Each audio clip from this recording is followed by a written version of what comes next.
뒤에 자리가 없으신 분 앞으로 오시면 되겠습니다. 오늘은 마가복음 강의 14번째입니다. 마가복음 10장 17절에서 31절입니다. 성경을 찾으시든지 앞에 있는 말씀을 같이 함께 보시기 바랍니다. 함께 읽겠습니다. 시작. 예수께서 길에 나가실새 한 사람이 달려와서 꿇어앉아 묻더니 선한 선생님이여 내가 무엇을 하여야 영생을 얻으리이까? 예수께서 이르시되 내가 어찌하여 나를 선하다 일컫느냐? 하나님 한 분 외에는 선한 이가 없느니라. 내가 계명을 하나니 살인하지 말라, 간음하지 말라, 도둑질하지 말라, 거짓 증언하지 말라, 속여 빼앗지 말라, 내 부모를 공경하라 하였느니라. 그가 여짜오되 선생님이여 이것은 내가 어려서부터 다 지켰나이다. 예수께서 그를 보시고 사랑하사 이르시되 내게 아직도 한 가지 부족한 것이 있으니 가서 내게 있는 것을 다 팔아 가난한 자들에게 주라. 그리하면 하늘에서 보화가 내게 있으리라. 그리고 와서 나를 따르라 하시니 그 사람은 재물이 많은 고로 이 말씀으로 인하여 슬픈 기색을 띠고 근심하며 가니라. 예수께서 둘러보시고 제자들에게 이르시되 재물이 있는 자는 하나님의 나라에 들어가기가 심히 어렵도다 하시니 제자들이 그 말씀에 놀라는지라. 예수께서 다시 대답하여 이르시되 얘들아 하나님의 나라에 들어가기가 얼마나 어려운지 낙타가 바늘기로 나가는 것이 부자가 하나님의 나라에 들어가는 것보다 쉬우니라 하시니 제자들이 매우 놀라 서로 말하되 그런즉 누가 구원을 얻을 수 있는가 하니 예수께서 그들을 보시며 이르시되 사람으로는 할 수 없으되 하나님으로는 그렇지 아니하니 하나님으로서는 다 하실 수 있느니라. 베드로가 여짜와 이르되 보소서 우리가 모든 것을 버리고 주를 따랐나이다. 예수께서 이르시되 내가 진실로 너희에게 이르노니 나와 복음을 위하여 집이나 형제나 자매나 어머니나 아버지나 자식이나 전토를 벌인 자는 현세에 있어 집과 형제와 자매와 어머니와 자식과 전토를 100배나 받되 박해를 겸하여 받고 내세에 영생을 받지 못할 자가 없느니라. 그러나 먼저 된 자로서 나중되고 나중된 자로서 먼저 될 자가 많으니라. 아멘. 마가복음 8장에 나타나는 너희들은 나를 누구라고 하느냐? 베드로가 주는 그리스도시여 살아계신 하나님의 아들입니다. 이 고백을 기점으로 해서 그 전까지는 메시아가 누구냐? 메시아는 어떤 분이냐? 이런 메시아에 대한 소개가 계속되었다면 이 고백 이후부터는 그 메시아를 따르는 사람들은 어떻게 따라야 할 것인가? 그 이야기가 지금 계속 마가복음 후반에 진행되고 있습니다. 오늘도 마찬가지입니다. 예수님을 따르고자 하는 한 청년이 예수님 앞에 나왔습니다. 성경은 그가 예수님께 이렇게 물었습니다. 17절입니다. 시작. 예수께서 길에 나가실새 한 사람이 달려와서 꿇어앉아 묻자오되 선한 선생님이여 내가 무엇을 하여야 영생을 얻으리이까? 한 사람이 달려와서 여기는 한 사람이라고 되어 있지만 다른 복음서에는 부자인 청년이다 이렇게 얘기하고 있습니다. 우리가 흔히 아는 부자 청년이죠. 부자 청년이 달려와서 예수님 앞에 꿇어 앉았습니다. 꿇어 앉는다는 얘기는 이게 쉽지 않은 얘기죠. 그분에게 다가와서 악수하거나 인사한 것이 아니라 예수님 앞에 와서 꿇어서 무릎 꿇고 앉았어요. 대단한 경애에 대한 표시이죠. 선한 선생님이여 내가 무엇을 하여야 영생을 얻으리까? 내가 무엇을 하여야 영생을 얻을까? 이 부자 청년은 영생에 대한 관심이 참 많이 있었던 굉장히 종교적이고 또 갈급한 마음을 갖고 있었던 청년이라는 걸 알 수 있어요. 그래서 예수님께 물었죠. 제가 전에도 한번 이 말씀 잠깐 나눈 적이 있었는데 중요한 건 뭐죠? 질문을 잘해야 된다. 질문 자체가 잘못되면 답이 안 나온다 이거죠. 이 청년이 지금 두 가지를 이 질문 가운데 잘못하고 있습니다.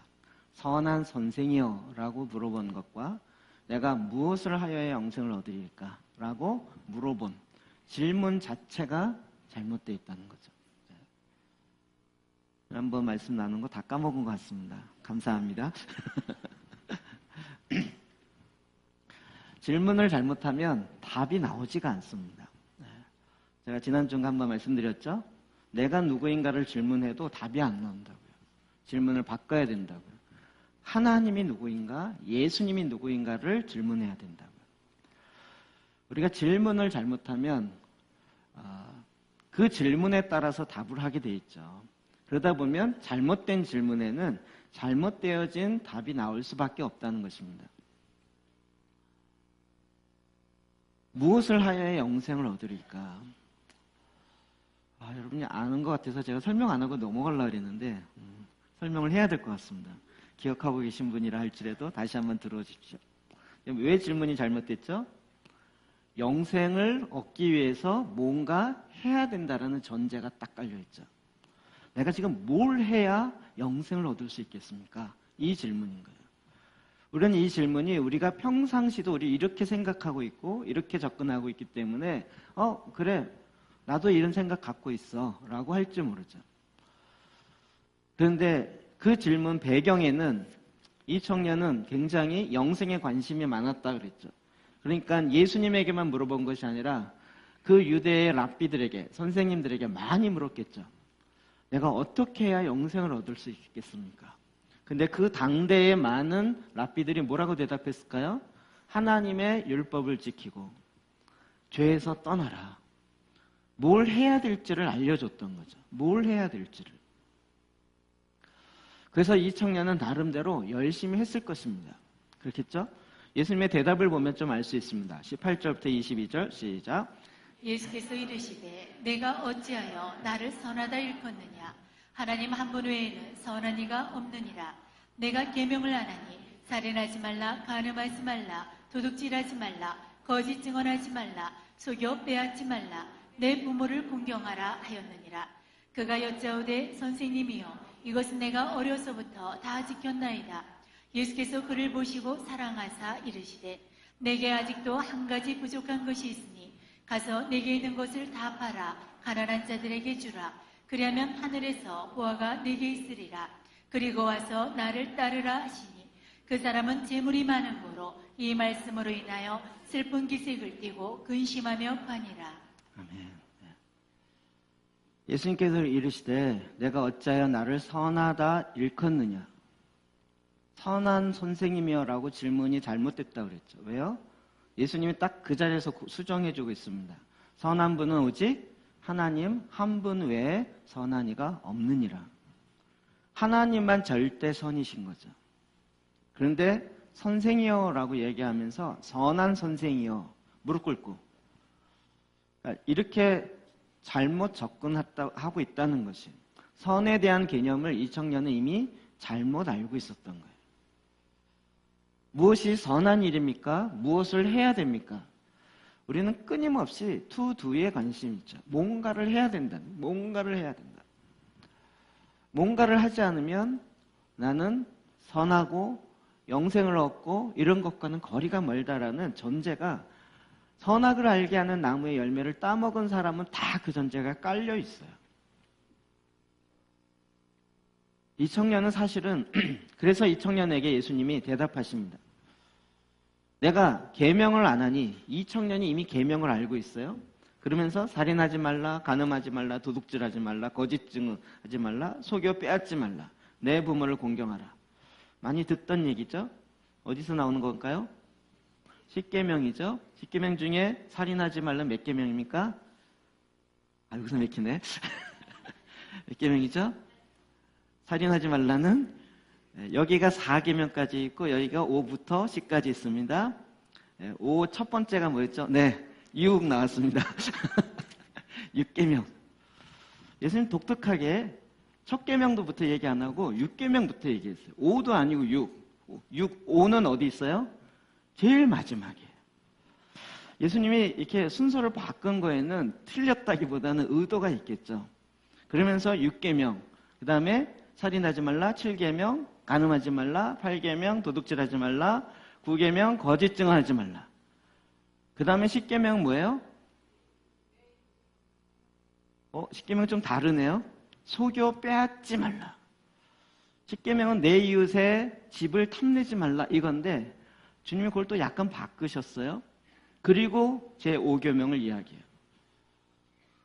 이제 예수님의 의도가 좀 느껴지시나요? 예수님이 의도적으로 네가 무엇을 해야 영생을 얻으리까? 라고 질문했으니 무엇을 행해야 되는지에 대한 계명으로 내가 답을 주겠는데, 이러이러한 이웃사랑과 관련되어진 이러이러한 것이다. 그리고 네가 부자인데 부자들이 대부분 어려운 게 뭐냐면 부자가 되기 위해서는 속여 빼앗지 말라. 대부분 부자가 되기 위해서는 어떻게 해야 돼요? 정직하게 사업을 해갖고는 부자가 될 수가 없어요. 뭔가 좀 속이거나 빼앗기거나 줄 걸 안 주거나 이렇게 좀 챙겨야 부자가 될 수 있어요. 내 이웃의 집을 탐내지 말라. 이 얘기를 예수님이 확 풀어서 속여 빼앗지 말아라. 너 혹시 부자 된 게 뺏어서 부자 된 거 아니야? 라고 은근히 툭 찌르신 거죠. 그랬더니 이 청년이 뭐라고 대답했습니까? 그가 여짜오되 선생님이여. 이제 선한 자가 빠졌어요. 아, 이게 틀렸구나. 선한 자가 빠졌어요. 이것은 내가 어려서부터 다 지켰나이다. 오, 어마어마한 대답을 했어요. 내가 어렸을 때부터 다 지켰습니다. 내가 영생을 얻기 위해서 이 일은 열심히 지켰습니다. 그 얘기는 뭘까요? 빼앗아서 부자가 된 게 아닙니다. 이 청년 괜찮은 청년이에요. 일단 청년인데 부자가 됐어요. 청년인데 이미 돈을 많이 벌어서 CEO가 됐어요. 게다가 영생에 대한 관심도 많아요. 이 얘기는 뭐죠? 믿음도 좋아요. 게다가 그 부는 또 어떻게 모았어요? 거짓으로 모은 게 아니라 정직함으로, 도덕성도 괜찮아요. 이 정도 되면 결혼 순위 1순위죠. 진짜 괜찮은 청년이에요. 이 청년이 지금 내가 이걸 어렸을 때부터 다 지켰습니다. 그래서 예수님이 21절에도 보면 예수께서 그를 보시고 사랑하사 이르시되, 그를 보고 사랑하사, 그가 다 지켰습니다. 이 거짓말하지 마 이러지 않으시고, 그가 다 지켜서 하려는 그 마음, 그 순수함, 이런 걸 보면서 진짜 얘 사랑스러운 애다 라고 인정해 주셨어요. 그러면서 이제 한 가지를 딱 얘기한 거죠. 그러니까 이 청년은 지금 정말 영생에 대한 갈급함이 있는 청년이에요. 그래서 랍비가 하라는 대로, 선생님이 하라는 대로 다 했어요. 열심히 했어요. 최선을 다했어요. 그리고 정직하게 했더니 정말 하나님 축복하셔서 부도 가득 모아지게 됐어요. 그래서 이게 하나님의 축복이구나. 그리고 부한자예요. 그리고 열심히 이 일을 진행했는데, 그러면 왜 예수님을 찾아왔을까요? 그가 온전하게 살았다면 예수님을 찾아올 필요가 없겠죠. 내가 이런 걸 다 행했습니다. 그런데 찾아온 이유는 뭘까요? 다 행했지만 뭔가가 부족한 게 느껴져요. 내 마음의 갈급함이 채워지지가 않아요. 뭔가 부족하다는 느낌이 드는 거예요. 영생에 이르러야 될 것 같은데 이걸 하면 영생에 이른다 그래서 열심히 해서 그걸 행했는데, 그래서 정말 말씀에 있는 대로 지키려고 하고 열심히 노력하고 돈을 모을 때도 부정하게 모으지 않고 도덕적으로 윤리적으로 온전하게 해서 그렇게 해서 돈도 모으고, 젊은 나이에 정말 이렇게 됐는데 그 마음의 이 갈급함에 문제가 해결되지 않는.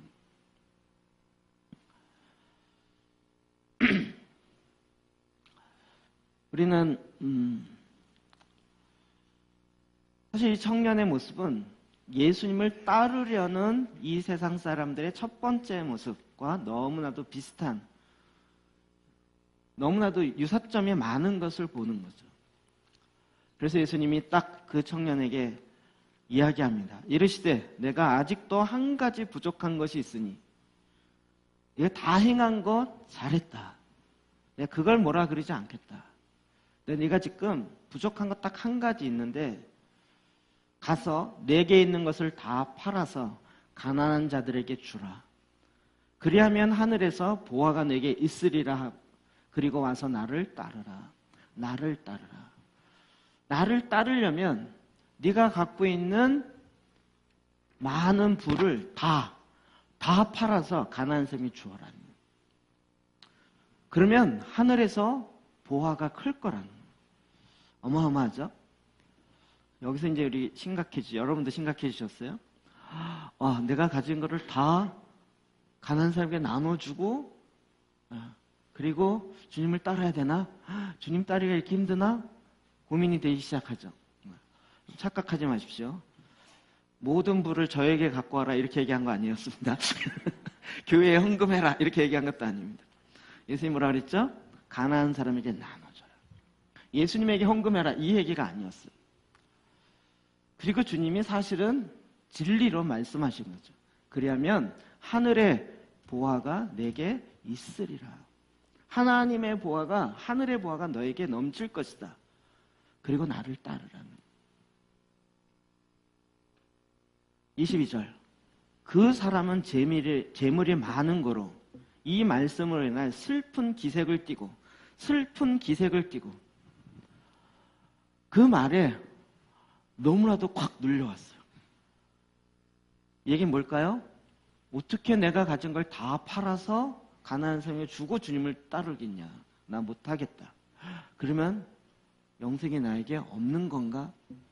그래서 그는 슬펐어요. 그리고 근심하며 가니라.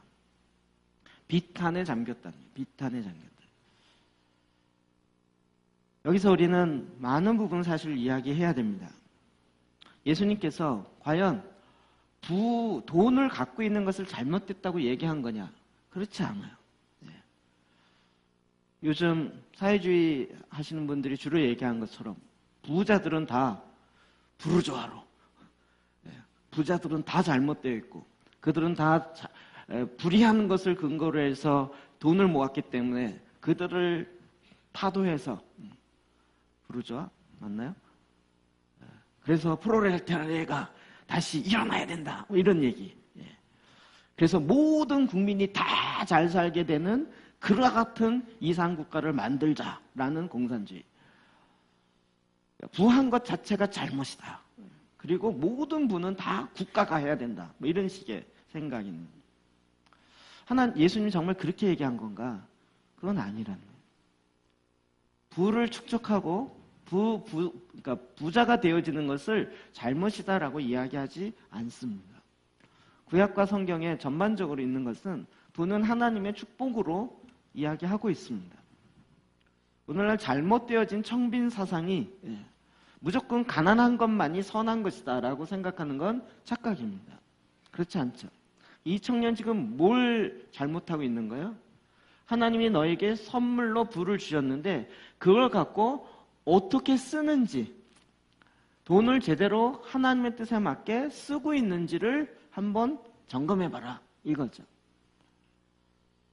돈의 문제는 사실 굉장히 어려운 문제입니다. 성경은 남녀의 불륜의 문제보다 돈의 문제를 더 많이 10배 이상 더 많이 이야기합니다. 왜요? 어떤 성적인 불륜으로 빠지는 것보다 돈으로 인해서 빠지는 경우가 훨씬 더 많기 때문에 그래요. 예수님께서 이 청년이 갖고 있는 선에 대한 잘못되어진 개념, 그리고 그것을 어떻게 행해야 할 것인가에 대한 잘못되어진 접근을 정확하게 이야기하고 있어요.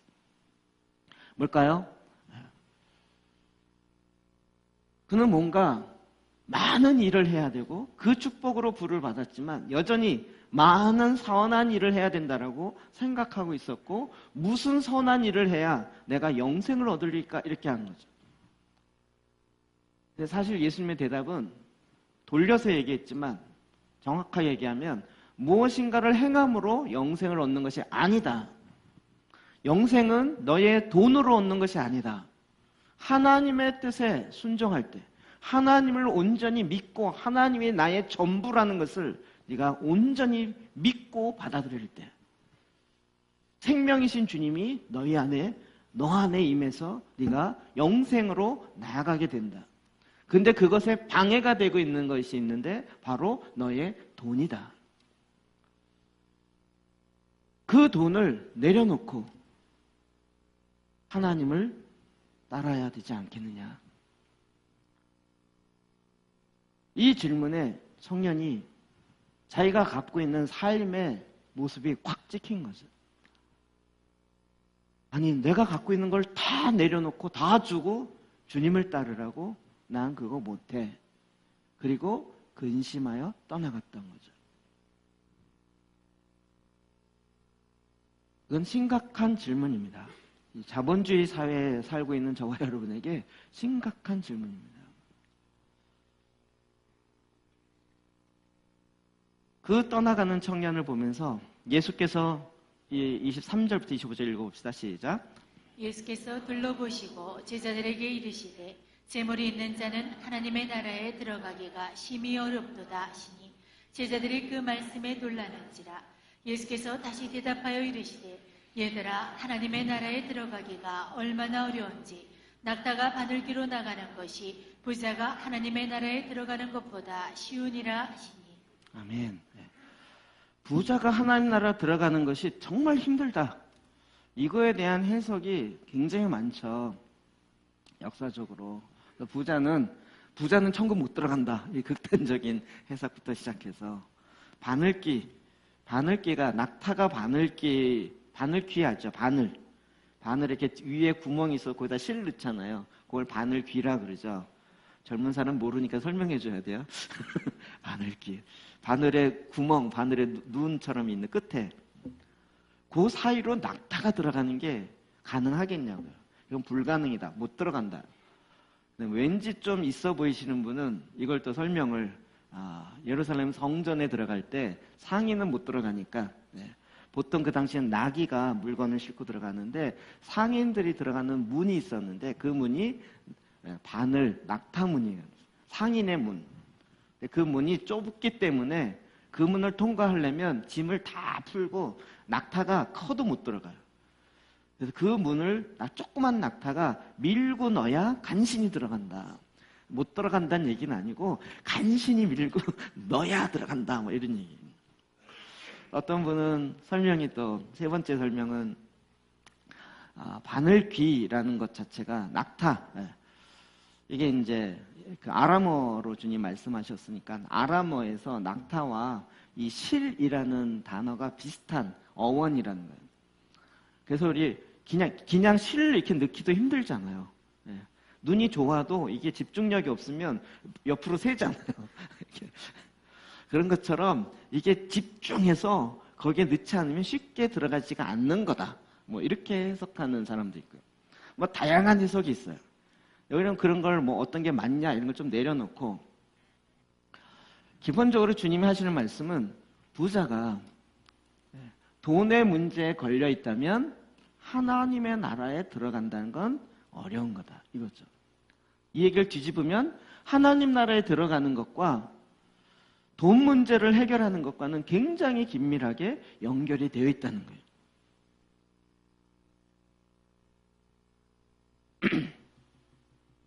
제가 보기에 이 제자들 23절에 제자들에게 이르시되 재물이 있는 제자들에게 보면서 깜짝 놀랐겠죠. 왜요? 제자들도 보면서 부자가 왔어요.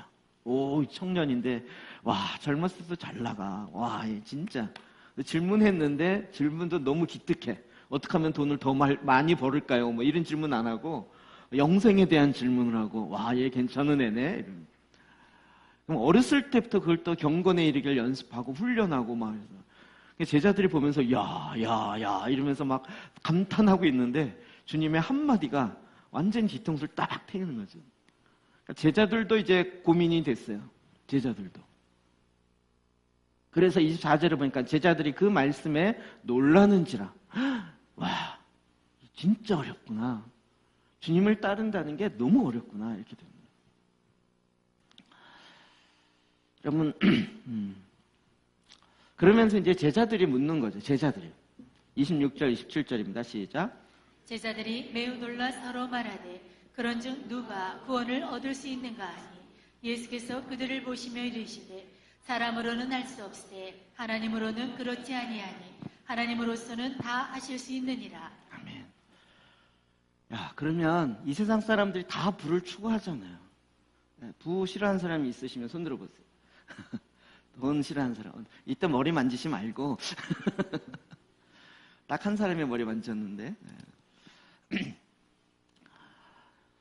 그러면 과연 그런즉 누가 구원을 얻을 수 있을까?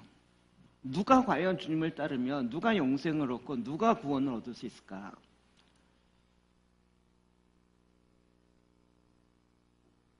주님이 우리에게 제시하시는 것은 사실은 전혀 다른 차원이에요.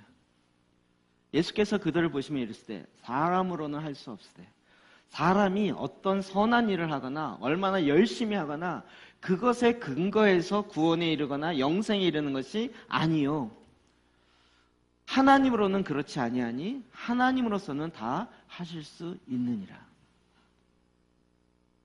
여러분, 어떻게 영생을 얻을 수 있어요?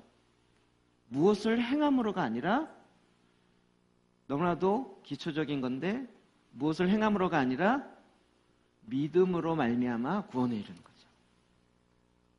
우리는 믿음을 너무 쉽게 생각해요. 지적인 동의라고 생각해요. 믿는다라는 것은 이제 헬라적 관점 좀 내려놓고 히브리적, 성경적 관점으로 봐야 된다는 거죠. 믿는다라는 것은 믿는 것과 행하는 것이 일치되어 있는 것을 이야기합니다. 내 목숨보다도 더 소중한 생명으로 믿는 거죠. 주님을 그냥 액세서리 정도, 내 삶의 우선순위에 그냥 밀리면 저 끝 한없이 밀려지는 그 정도가 아니라 가장 첫 번째, 우선순위의 첫 번째에 있어서 전혀 밀리지 아니하는, 그렇게 믿는 자들에게 하나님께서 하나님의 구원을, 영생을 허락하시는 거예요. 요한복음 3장 5절입니다. 시작. 예수께서 대답하시되 진실로 진실로 내게 이르노니 사람이 물과 성령으로 나지 아니하면 하나님의 나라에 들어갈 수 없느니라. 하나님 나라에 들어갈 수 없느니라. 저는 어렸을 때부터 교회를 다녀서 이런 것과 관련된 어렸을 때 불렀던 어린이 복음성가 이게 많이 생각나요. 기억나시나요 혹시? 돈으로도 못 가요 하나님 나라, 힘으로도 못 가요 하나님 나라, 거듭나면 가는 나라 하나님 나라, 믿음으로 가는 나라 하나님 나라. 야! 이런 거. 어렸을 때 교회를 안 다니잖아요. 근데 참 쉽게, 너무 간단하게 들었었어요. 그리고 그렇게 막 부르고, 그래 믿음으로 가, 믿음으로. 근데 제가 요즘에 이 찬양을 다시 한번 보면서 이 찬양도 한 부분이 좀 아쉬움이 있다. 돈으로도 못 가요. 어딜 못 가요? 하나님 나라를 못 가요. 근데 성경 잘 보세요. 하나님 나라에 들어갈 수 없느니라. 하나님 나라에 가는 거예요? 들어가는 거예요? 괜히 제가 시비를 걸어봅니다. 죽어서 가는 하나님 나라, 이런 개념으로 그 찬양을 계속 부르니까 계속 간다는 거예요. 간다. 그런데 하나님은 물과 성령으로 거듭나지 않으면 하나님 나라에 들어간다 했어요. 죽어서 가는 게 아니라 하나님의 통치 가운데로 들어가는 거예요. 그 통치, 하나님의 다스림, 하나님의 나라에 들어간다는 것은 그 나라에 왕이 있어요. 왕의 다스림 안으로 들어간다는 거예요. 그냥 간다 그러니까 내 상황과 상관없이 무조건 간다 이렇게 생각하고 나는 어떻게 살든지 별 상관이 없다 이렇게 생각한 거죠. 그런데 들어가면 이제 그 나라에는 그 나라 법을 따라야 돼요. 돈의 법을 따르는 것이 아니라 하나님의 법을 따라야 되는 거예요. 그런데 지금 이 세상은 누가 힘을 갖고 있냐고요? 돈이 힘을 갖고 있어요. 뭐니 해도 뭐니가 최고라고 그 누구가 다 돈을 찬양하고 돈을 경배하고 돈이 없어서 못한다 그러는 거예요. 대부분 우리가 생각하기에는 돈만 있으면 문제가 해결돼요. 내가 그때 힘들었던 건 우리 집이 가난해서인데 돈만 있었으면 그런 아픔과 그런 상처가 없었을 거라는 거예요. 돈이 없어서 그렇다는 거예요. 그러니 하나님 돈을 주세요 라고 얘기하는데 하나님을 빙자해서 돈을 구하는 거예요. 이게 굉장히 많이 헷갈려 있어요. 나름대로 문제에 대한 진단을 했어요. 그때 선이라는 건 뭐냐면 돈이 있는 게 선인데 돈이 없어서 우리 가정이 힘들었고 그래서 내가 상처받았고 그래서 내가 무시받았고 내 돈만 있으면 너를 꽉꽉 밟아주리라. 그래서 어금니를 꽉 깨물고 돈을 모으고 이 모으는 것에 그래 난 정의롭게 모으리라. 모으고 그래서 모았는데 허전함이 사라지죠. 그래서 그 돈을 추구했는데 여전히 사람들이 나를 인정하지 않아요. 여전히 나를 사람들이 무시해요. 뭔가 내가 부자가 되면, 내가 돈이 많아지면 내가 갖고 있는 상당히 많은 문제가 해결되리라. 그런데 이 돈이 쉽게 벌리지 않고 돈이 맨날 도니까 이거 돈을 좀 나에게 주세요. 어떻게 하면 돈이 나에게 올까? 하나님을 믿으면 돈이 온대. 그래서 한번 믿어보자. 그래갖고 하나님을 따르는 것과 돈을 따르는 것을 겸하여 해보자. 그리고 주님을 따르려는 경우가 너무 많이 나타나는 거예요. 정말 내 문제의 해결이 돈이 있으면 해결될까요? 이 얘기는 뭐죠? 돈이 나의 구세주라는 거예요. 돈이 나를 구원해 줄 자라는 거예요. 이 얘기는 지금 이 시대에 상당히 맞는 얘기로 들려요.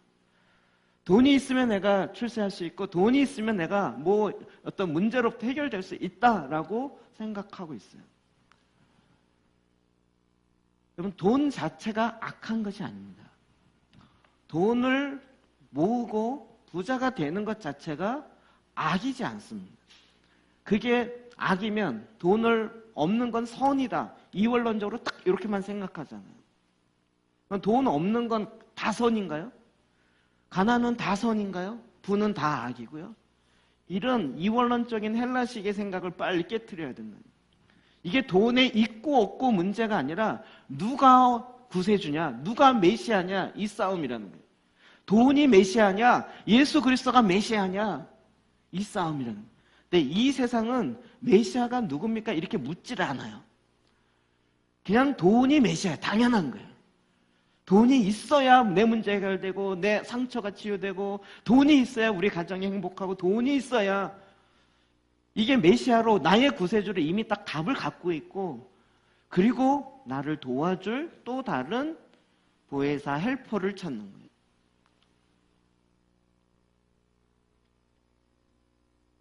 사실 이 메시지가 지난주부터 계속 얘기하죠.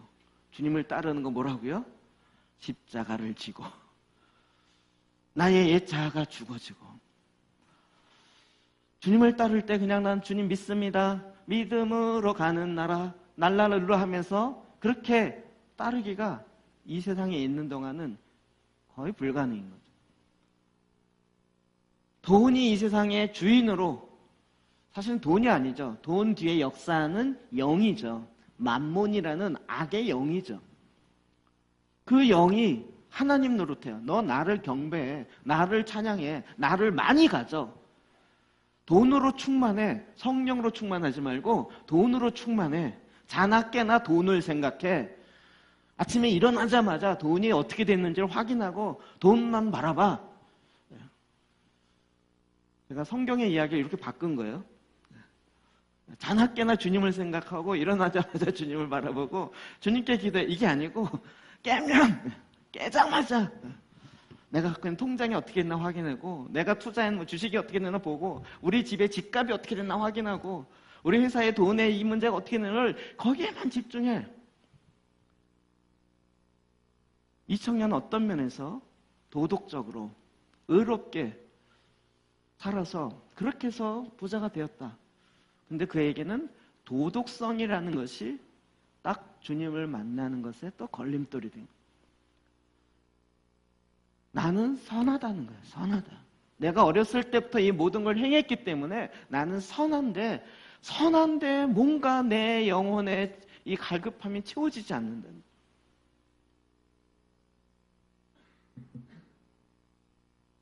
주님은 끊임없이 이 이야기를 주님을 따르는 삶이 어떠해야 되는지를 딱 이야기하고 있습니다.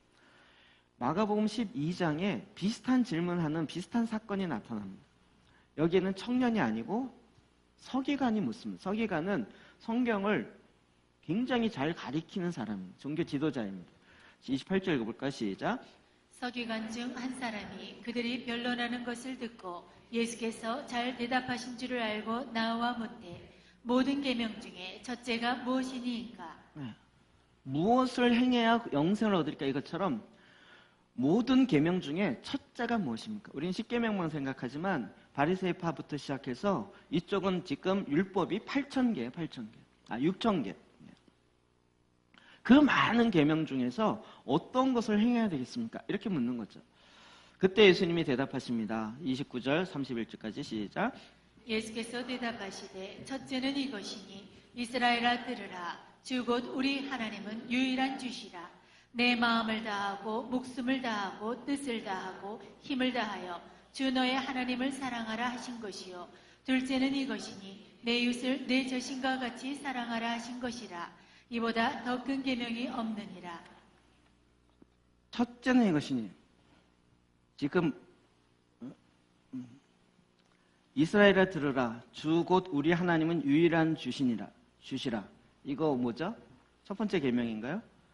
첫 번째 계명을 얘기한 게 아니고 요건 뭐였어요? 쉐마죠? 네, 쉐마. 네, 들으라 이스라엘아. 이렇게 나오는 그 쉐마를 먼저 이야기해요. 그 계명보다 먼저 하나님의 말씀을 듣는 건 쉐마가 첫 번째예요. 그래서 내 마음을 다하고 목숨을 다하고 뜻을 다하여 힘을 다하여 주 너희 하나님을 사랑하라 하신 것이죠. 이 쉐마와 첫 번째 계명이 연결돼 있어요. 그리고 둘째는 이것이니 내 이웃을. 그러니까 지금 이 부자 청년은 둘째 돌판에 있는 것 같고 이야기했죠. 근데 이 서기관은 수준 있는 질문을 하니까 수준 있게 또 대답을 하신 거예요. 첫 번째 있는 돌파는 계명은 하나님을 사랑하라는 것이다. 이 말씀을 들어라. 그러면서 이야기를 하신 거죠. 그랬더니 서기관이 뭐라고 얘기했어요? 32부터 34 시작. 서기관이 이르되 선생님이요 옳소이다. 하나님은 한 분이시요 그 외 다르디가 없다 하신 말씀이 참이니이다. 또 마음을 다하고 지혜를 다하고 힘을 다하여 하나님을 사랑하는 것과 또 이웃을 자기 자신과 같이 사랑하는 것이 전체로 드리는 모든 번제물과 기타 제물보다 나으니이다. 와, 이 서기관도 대단해요. 예수님 그렇게 얘기하니까 선생님이요 옳습니다. 맞습니다. 당신의 말이 맞습니다. 하나님은 한 분이십니다. 그 외에 하나님 외에 다른 이가 없다 하신 말씀이 참입니다. 예수님의 말씀에 100% 공감. 그러면서 또 마음을 다하고 지혜를 다하고 힘을 다하여 하나님 사랑하는 것과 이웃을 사랑하는 것 같이 사랑하는 것이 맞는데 이 서기관은 하나 더 나갔어요. 그 다음에 전체로 드리는 모든 번제물. 전체를 드려요. 뭐죠? 번제물. 네. 번제. 제사 기억나나요? 네. 자기의 그러니까 소 전체를 태워드리는 번제. 그렇죠? 그렇게 드리는 번제물 또 기타 제물보다 뭐가 나요? 사랑하라는 게 나요. 그러니까 지금 이 서기관은 율법에 매여 있진 않아요. 네. 무엇을 해야 됩니까? 이렇게 매여 있진 않아요. 그러니까 하나님 앞에 와서 소 한 마리를 드리고 양 한 마리를 드리고 이렇게 드려지는 그 제물보다 하나님을 이렇게 하라는 이유가 네가 이 제물보다 하나님을 더 사랑하라고 하나님 그렇게 말씀하셨다라는 거예요. 그거에 대해서 나도 압니다. 이렇게 얘기해요.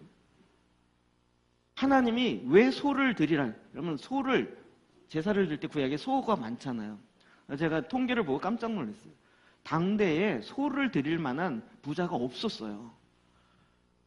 당대에 소를 대부분 다 비둘기였어요. 비둘기.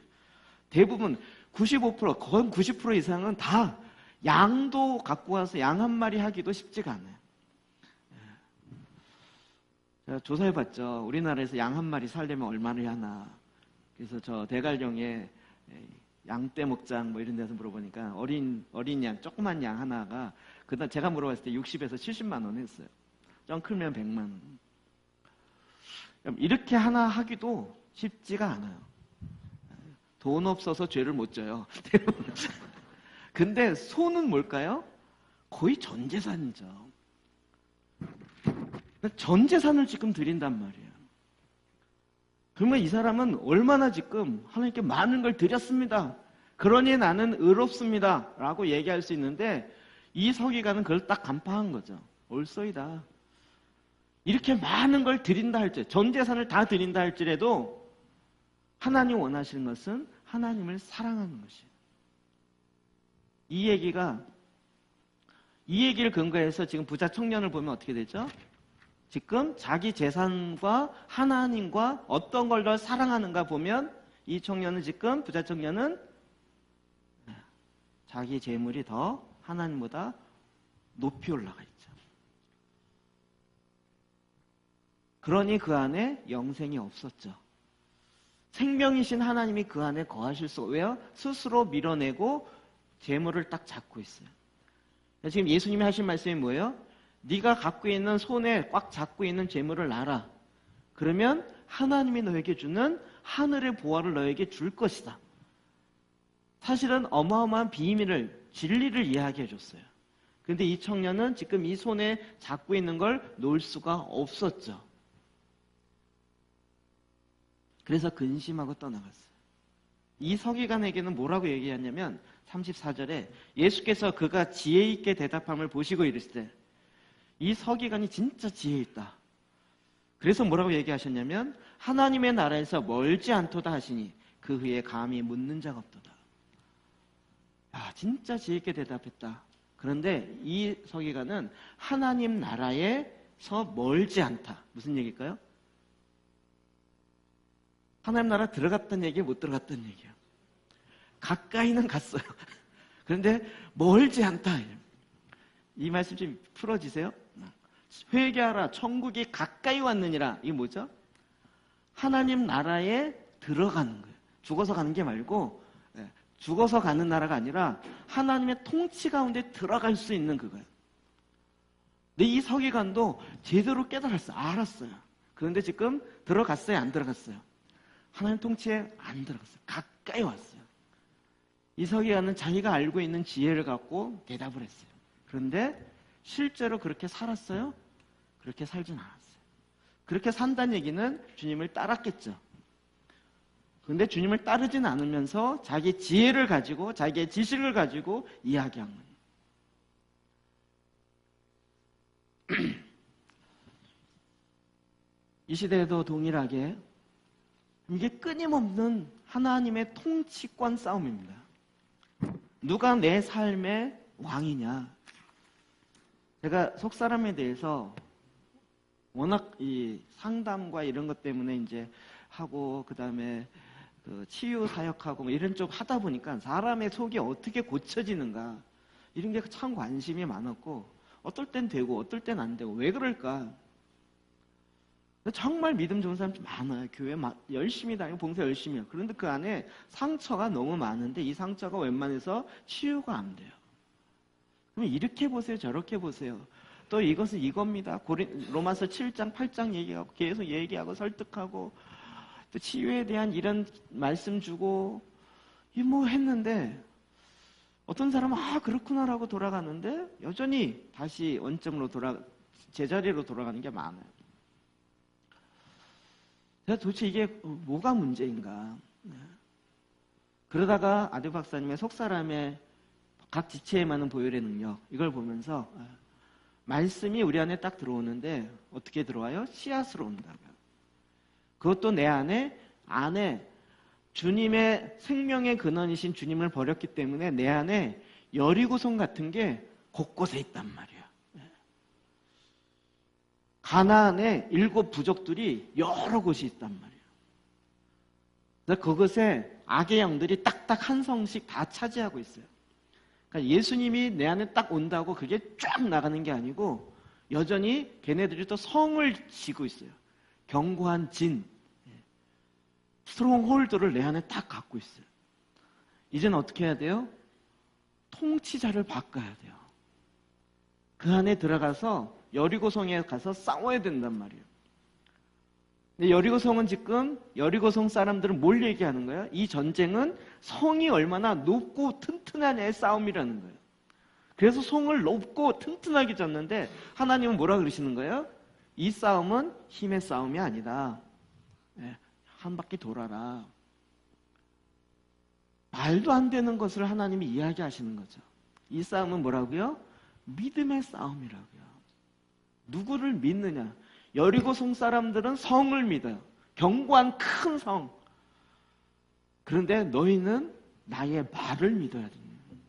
말이 논리적으로 맞냐 않냐 그건 우리의 판단인데 하나님이 말씀하셨다는 거죠. 우리는 자꾸 내가 믿고 있는 전제하고 있는 거 있어요. 대부분 이 전제에서 질문을 해요. 그러니까 질문 자체가 답이 안 나올 것만 질문해요. 정말 내 삶에 있어서 구세주가 예수 그리스도 메시아인가 돈인가를 예수님이 정확하게 딱 이야기하시는 거예요. 이 문제가 딱 넘어가지지 않으면 거기에 항상 무너져요. 항상 무너져요. 무슨 안 좋은 일이 생기고 안 되는 일만 있으면 그것 때문이라는 거예요. 돈이 없어서 때문이라는 거예요. 내가 무시를 받으면 사실은 자기가 좀 말에 실수를 해서 무시를 받은 건데 자기가 돈이 없어서 무시를 받았다라고 스스로 해석하고 대안은 뭐예요? 돈이 있어야 되겠다고 하는 거예요.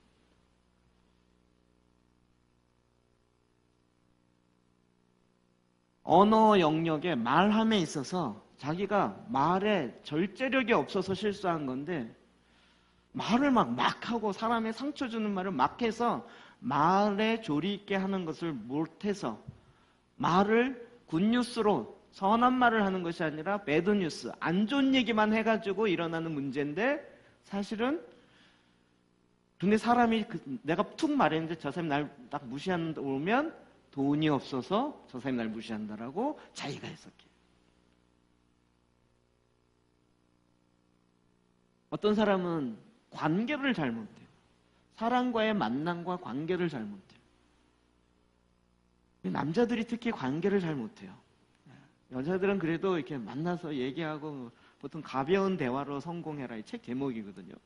저도 이걸 잘 못해갖고 책까지 사서 가벼운 대화가 도대체 뭐야. 저는 만나자마자 심각한 얘기를 하는 사람이라 그냥 만나자마자 그러니까 보통 만나면 그래서 이렇게 책을 보면서 봤더니 보통 처음 만나면 날씨 좋네 가벼운 얘기부터 하더라고요. 오늘 뭐 헤어스타일이 바뀌었어요. 옷이 뭐 이러네요. 이러면서 가벼운 얘기부터 시작해서 점점 들어가는데 저는 만나자마자 누가 주인이에요? 막 이러면서 그럼 이 사람이 그런 얘기를 하고 싶어도 확 그럼 저는 그걸 뭐라고 해석하겠어요? 옛날 같으면 아니 돈이 주인이구만. 하나님이 주인이면 그때 딱 나는 예수 그리스도가 나의 메시아입니다 이렇게 대답해야지 왜 기분 나빠하고 가 이러면서 내가 갖고 있는 기준으로 그 사람 판단해버려요. 대부분 내가 갖고 있는 전제예요. 주님을 따르는 것에 내가 갖고 있는 가나안의 이방신을 섬겼던 견고한 진들이 계속 있어요. 그거를 어느 날 갑자기 자동으로 해결되는 것이 아니라 매일 꾸준하게 믿음으로 싸워서 하나씩 정복해가는 여정이 바로 우리의 신앙의 여정이라고요. 주님을 따르는 여정이라고요. 그래서 주님이 이야기하시는 거예요. 34절이요. 다시 읽어봅시다. 시작. 예수께서 그가 지혜 있게 대답함을 보시고 이르시되 내가 하나님의 나라에서 멀지 않도다 하시니 그 위에 감히 묻는 자가 없더라. 아까 그 서기관을 향해서 이야기했던 거예요.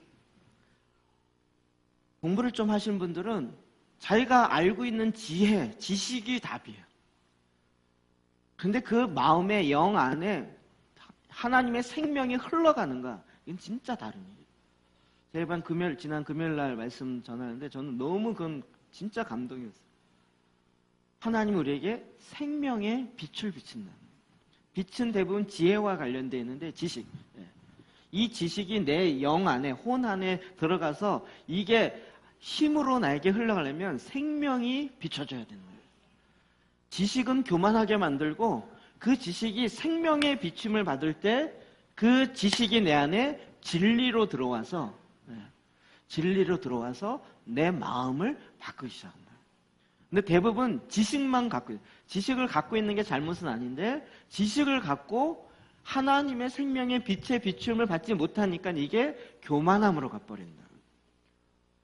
생명의 빛을 받으면 이걸로 말미암아 내 영이 진리로 말미암아 자유케 돼요. 그러니까 여러분이 설교 끝나고 기도하는 시간이 너무 중요하다고요. 말씀을 들으면서 막 들어오잖아요. 근데 이게 나에게 비춰지는 시간, 생명의 빛을 받는 시간. 근데 그 지혜, 자기의 지혜로 툭툭 쳐내는 거예요. 고린도후서 8장 9절이요. 시작. 우리 주 예수 그리스도의 은혜를 너희가 알거니와 부요하신 이로써 너희를 위하여 가난하게 되심은 그의 가난함으로 말미암아 너희를 부요하게 하려 하심이라. 아멘. 진정한 자유로움은 돈이 많아질 때 자유로운 게 아니고요. 돈이 많을 때 자유롭고 돈이 없을 때 자유롭지 못하다. 이게 자유일까요? 돈이 많으면 자유로워지는 게 진정한 자유일까요? 진정한 자유는 돈이 많거나 없거나 상관없이 자유로운 거예요. 이게 자유겠죠. 네. 돈이 많아도 거기에 눌리지 않고 돈이 없어도 거기에 눌리지 않아요. 돈이 나의 주인이 아니기 때문에 돈은 나의 수단이고 내가 부리는 방편이기 때문에 많으나 적으나 그것이 나를 좌지우지할 수 없어요. 그럴 때 자유케 되는 거죠. 예수님은 우리에게 부욕해 하길 원하셨어요. 그 일을 위해서는 주님이 어떻게 하셨냐면 너희가 알거니와 부유하시니 예수님이야말로 가장 부유한 자, 만왕의 왕이시, 만주의 주이시고 이 세상이 그로 말미암지 않고는 다 만들어진 게 없어요. 가장 이 세상의 부자예요. 지구는 예수님의 거예요. 쉽게 얘기하면.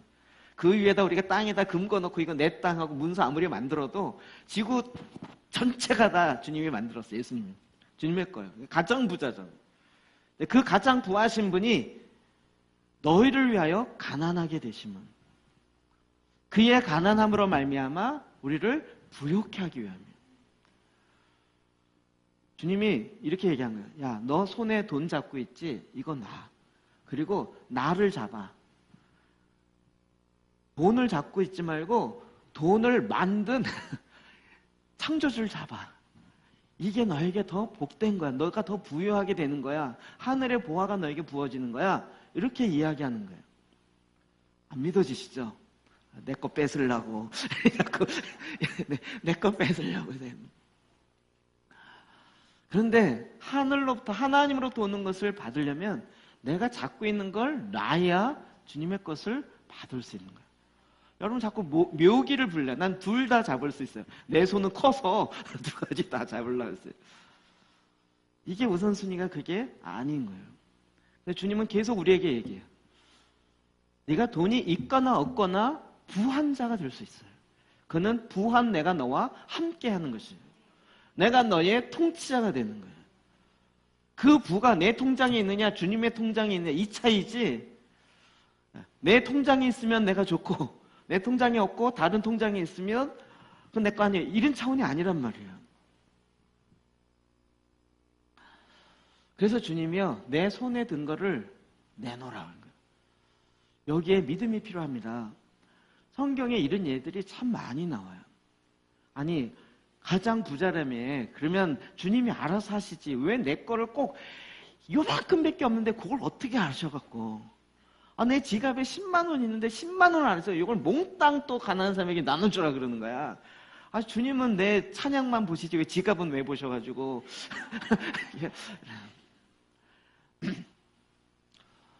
근데 진짜 잔인하게 그렇게 할 때가 많아요.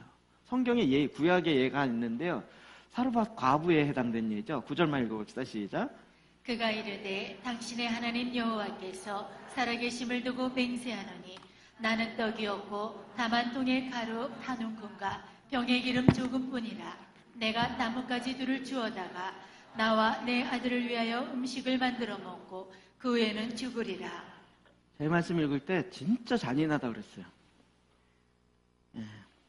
그 8절부터 읽으면 엘리야가 여호와의 말씀이 엘리야에게 임하여 이르시니라. 너는 일어나 시돈에 속한 사르밧으로 가서 거기 머물라. 내가 그곳의 과부에게 명령하여 내게 음식을 주게 하였느니라. 사실 하나님이 먼저 엘리야에게 이야기했어요. 사르밧에 가서 그 과부집에 머물라. 그러면 내가 너에게 음식을 주리라. 이렇게. 그러니까 이미 기도제단을 통해서 하나님의 지시사항을 받고 가신 거예요. 그렇죠? 그래서 가서 과부집에 머물러서, 자, 내가 이 집에 머물러서 나에게 먹을 걸 달라 그랬더니 그 과부가 했던 얘기가 이 구절이에요. 내가 하나님께 맹세하면서 얘기하는데 나는 떡이 없다. 다만 지금 통에 이 가루, 떡을 만들 수 있는 가루 한 움큼, 이게 내가 갖고 있는 전부입니다.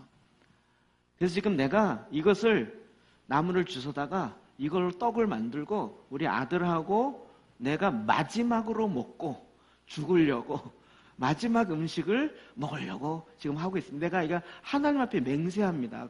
당신에게 주기 싫어서 그런 게 아니라 이게 진짜 그렇습니다. 라고 과부가 얘기했어요. 그럼 여러분 같으면 어떡하겠어요? 막 눈물 흘리면서 내 거 줄게 막 이러면서. 그런데 엘리야가 나한테 줘. 이렇게 얘기해요. 나한테 줘. 이게 뭐 보통 어려운 얘기가 아니에요. 야, 진짜 이거 뭐라 그러죠? 벼룩에 간을 내먹는다 그랬죠. 아니 그 과부가 마지막 먹고 죽겠다는데, 그래 그거 다 먹고 이것도 많이 나왔지만 어떻게 그걸 나에게 달라 그러냔 말이에요. 시간이 없어서 마태복음 오병이의 기적에도 보면 예수님이 너희가 먹을 걸 줘라 이렇게 얘기해요. 주님, 이게 안 됩니다. 200데나리온에 있어도 다 먹일 수가 없습니다. 너희가 줘라 그러니. 그랬더니 제자 중에 하나가, 어린 소년이 도시락 조그만, 물고기도 큰 물고기 아니겠지, 자그마한 물고기와 보리떡 5개, 이걸 가지고 주님 앞에 갖고 온 거예요. 주님, 이거밖에 없습니다. 그러면 우리 같으면 어떻게 해야 돼요? 애들이 갖고 온 도시락을 뭘 빼냐, 걔가 먹어도 시원찮은데 그냥 줘라 이래야 될 거잖아요. 근데 주님이 그걸 갖고 오라 이러는 거예요. 이게 도대체 뭘까요? 이게 왜 그럴까요? 다시 말씀드립니다. 결국은 누가 구세주냐, 메시아냐, 통치자냐, 의 싸움이라는 거예요. 내가 갖고 있는 이 마지막 이게 나의 전부입니다. 근데 아니야, 너의 전부는 나야. 너의 전부를 내려놔. 그러면 내가 너한테 임할게. 이렇게 되는 거죠. 그래서 이 사르밧 가부가 어떻게 됐죠? 거기에 저 같으면 이상한 선지자네, 거짓 선지자 아니야? 야, 빨리 쫓아, 우리 빨리 먹자. 뺏기면 안 되겠다. 저 같으면 이럴 것 같은데 이 말에 순종하고 또 줬어요. 이건 줬다는 얘기는 뭐죠? 자기의 전부를 준 거예요. 자기의 모두를 줬다는 얘기는 뭐예요? 하나님의 말씀을 믿었다는 거죠. 자기의 일상에서는 자기의 전부를 준 거예요. 자기의 생명을 준 거예요. 언약의 교환 생각나십니까? 언약은 교환이 일어나는 거예요. 주님이 우리에게 별것도 아닌데 꼭 진짜 내 주머니에 10만 원밖에 없는데 꼭 그걸 내라 그래요. 그거를. 주님, 이게 내 전부입니다. 근데 이게 뭐라고요? 주님이 그 다음 얘기를 안 하죠. 왜요? 그게 믿음을 우리에게 확인하기 위함입니다. 나의 전부를 드렸더니 하나님의 전부이신 예수 메시아가 내 안에 오신다는 거죠. 언약이란 교환이 일어나는 거예요. 이 어린 소년이 자기의 먹을 거에 전부를 드렸더니 그것으로 말미암아 하나님이 5,000명을 먹이시고 12광줄이나 남게 하신 거예요. 우리는 내가 갖고 있는 것만 바라보고 있는데 통치자가 누구냐는 거야. 누가 메시아냐? 누가 구세주냐? 이 밥이 나의 구세주냐? 이 도시락이 나의 구세주냐? 메시아가 나의 구세주냐? 여러분, 물론 착각하지 마십시오. 그래? 내가 가지고 무조건 내면 전부가 와? 이거 좋은 돈놀인데? 그래서 무조건 내지 마십시오. 그건 투기입니다. 하나님이 말씀하지도 않았는데, 예수님이 말씀하지도 않았는데, 야, 10분의 1을 내면 100배가 오는데 이런 심보로 11조 하는 건 하나님께 헌금이 아니라 그거는 투기입니다. 그거 구분되시죠? 하나님 말씀에 순종하는 것과 내가 돈을 더 많이 벌려는 차원에서 하려는 것과는 마음이 전혀, 하나님은 마음의 중심을 보시는 거예요. 메시아를 따를 때 메시아를 2순위, 3순위, 4순위로 따를 수가 없다는 거예요. 그렇게 따르지 못하게 만드는 걸림돌이 되어지는 그것을 손에서 내려놓으라는 거예요. 목사님들에게 뭐가 제일 힘들다고요? 사역을 내려놓는 거예요. 돈을 이제 회사 다니시면 돈이 이제 이윤이 목적이니까. 근데 이 교회는 이윤이 목적은 아니잖아요. 요즘도 교회가 이윤이 목적인 경우가 종종 있어서 제가 할 말은 없지만 사회에 그렇게 비춰지고 그래서. 근데 이윤이 목적은 아니잖아요. 그렇죠? 하나님의 생명, 이윤이 목적이라고 느끼는 분이 꽤 많으신 것 같으세요. 죄송합니다. 목사들 잘못입니다. 교회는 하나님 나라의 그림자로 하나님의 뜻을 이루고 하나님의 빛을 비추고 등대의 역할을 하는 거잖아요. 성경으로 얘기하면 예수 그리스도를 머리로 하고 그의 몸된, 그래서 머리가 명령하는 것을 실행하고 따라가는 하나님 나라의 전초 기지와 같은 그것이 바로 교회이잖아요. 그러면 누가요? 예수가 머리이신 거죠. 예수 그리스도가 메시아이시고 통치자이시고 주인인 거죠. 이걸 하지 못하게 막는 것이 무엇이에요? 돈이에요. 왜요? 전에는 메시아가 없었어요. 나의 구세주가 없었어요. 돈이 구세주였어요. 이런 상태였다가 주님을 믿으니까 여전히 돈이 구세주인 상태로 예수님도 믿는다. 이렇게 생각하는 경향들이 있다는 거예요. 주님께 다 바치면 나는 부한 게 없어지는데요? 부하지 않고 하는 건 그거는 하나님이 정하셔요. 사람이 부할 때가 있고 빈할 때가 있고 가난할 때가 있고 부에 처할 줄도 알고 가난에 처할 줄도 알고 우리는 가난하지 않고 계속 부한 것만 세상에 그런 일이 어딨냐. 오죽하면 돈이 돈다고 얘기하겠냐고요. 어떤 유명한 사회학자가 이런 얘기를 했습니다. 종교마다 발생지가 있고 지금의 종교를 보면 그 발생지를 기점으로 종교가 형성된다는 거예요. 이슬람은 발생지가 어디죠? 사우디아라비아의 메카가 발생. 그러니까 지금도 메카에 가서 성지 순례하고 거기에 1년 뭐 이렇게 하는 거잖아요. 불교는 뭐 티베트 쪽인가요?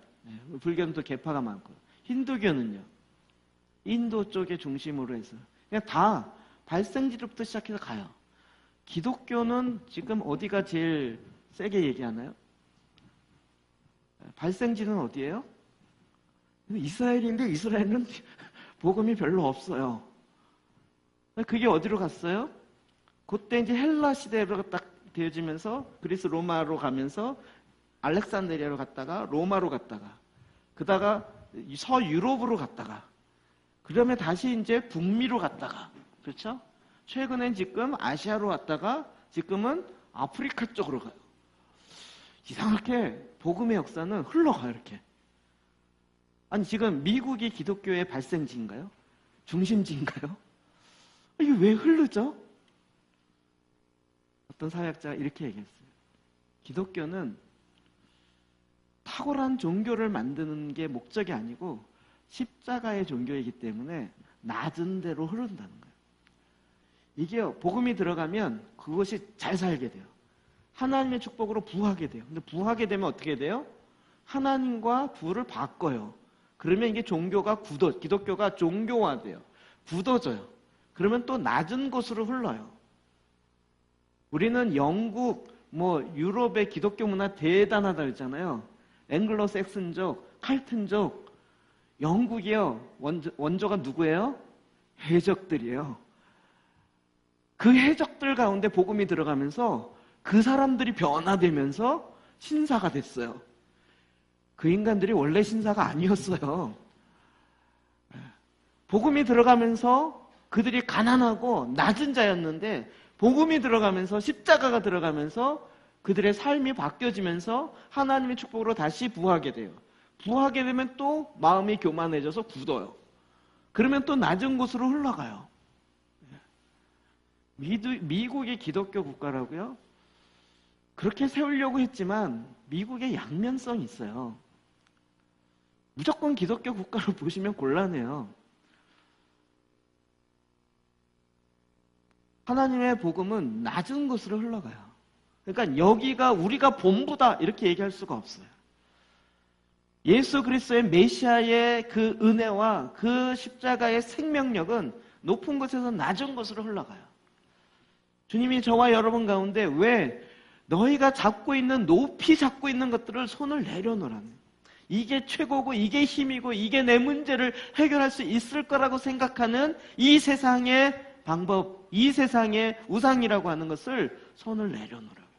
그리고 예수 그리스도 메시아를 너의 손에 잡으라고요.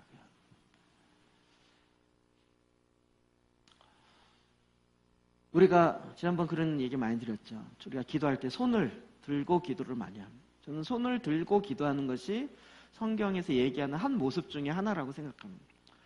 손을 든다라는 의미 자체가, 주님 손을 이렇게 들진 않잖아요. 이렇게 들진 않잖아요. 이렇게 든, 주님 내가 갖고 있는 것을 놓습니다. 그리고 주님을 향하여 하나님이 주시는 걸 내가 받겠습니다. 받으려면 손을 펼쳐야 되는 거죠. 그러니까 나의 삶에 있어서 뭐가 먼저 있어야 돼요? 주님이 안 주시는 게 아니라 내가 지금 세상의 걸 꽉 잡고 주님의 것을, 이게 부족해요. 주님의 걸 빨리 더 주세요. 주님이 부어줘도 지금 내 손이 받을 손이 없어요. 내 마음이 재물에게 뺏겨 있어서 주님이 주시는 걸 받을 손이 없는 거예요. 그럼 부를 쌓지 말아야 된다, 부가 잘못이다, 이런 얘기 아닙니다.